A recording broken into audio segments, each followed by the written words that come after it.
Surat crime branch પોલીસે 15મી વધુ જગ્યાએથી 10 ની લાઇનમાંથી ઓઇલની ચોરી કરતા 2 શખ્સ ઝડપાયા છે. ગુજરાત અને રાજસ્થાનમાં ઇન્ડિયન ઓઇલ કંપનીની પાઇપલાઇનમાં પંચર કરી કરોડોના ક્રૂડ ઓઇલની ચોરી કરતા 2 શખ્સ ઝડપાયા. આપ બધા જાણો છો કે ગુજરાત એક પેટ્રોલિયમ હબ છે અને અહીંયા જેટલી મોટી રિફાઇનરી ચાહે હજીરામાં રિફાઇનરી હોય ચાહે જામનગરમાં હોય એનો રિફાઇન્ડ ઓઇલ પાઇપલાઇન મારફતે બીજા રાજ્યોમાં મોકલવામાં આવે છે. અને આપનો કદાચ ખબર હોય કે ભૂતકાળમાં એટીએસ અને બીજા સિક્યુરિટી એજન્સીસ મોટા ગેંગ પકડ્યા છે જો પાઇપલાઇનમાં પંચર પાડીને ઓઇલની ચોરી કરતા હોય છે.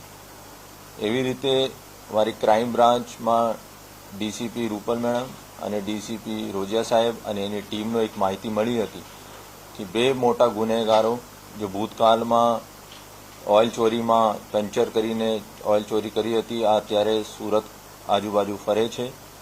તો જેના આધારે માહિતીના આધારે આ બંનેનો અટક કરવામાં આવ્યો અને એની પૂછપરછ દરમિયાન 2 ગુના 15 દિવસ પહેલાં એને મહેસાણા એક બેચરાજી પાસે ત્યાં ઓઇલ પાઇપલાઇનમાં પંચર પાડીને 4 જેટલા ટેન્કર ભરવામાં આવ્યો અને થોડા 6 મહિના પહેલાં રાજસ્થાન બ્યાવર ખાતે પણ એને પંચર કરીને ઓઇલ ચોરી કરી હતી.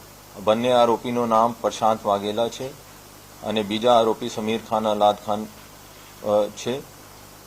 પંકજ ઉર્ફે પ્રશાંત વાઘેલાની વિરુદ્ધમાં 21 જેટલા ગુના ભૂતકાળમાં છે અને સમીર ખાન અને અલાદ ખાનની વિરુદ્ધમાં 7 ગુના છે. જેમાં મોટો આ દાહોદ ખાતે જ્યારે પકડવામાં આવ્યો ત્યારે એને કબૂલ્યો કે 20 કરોડથી વધારે ઓઇલની ચોરી આ લોકો કર્યા હતા.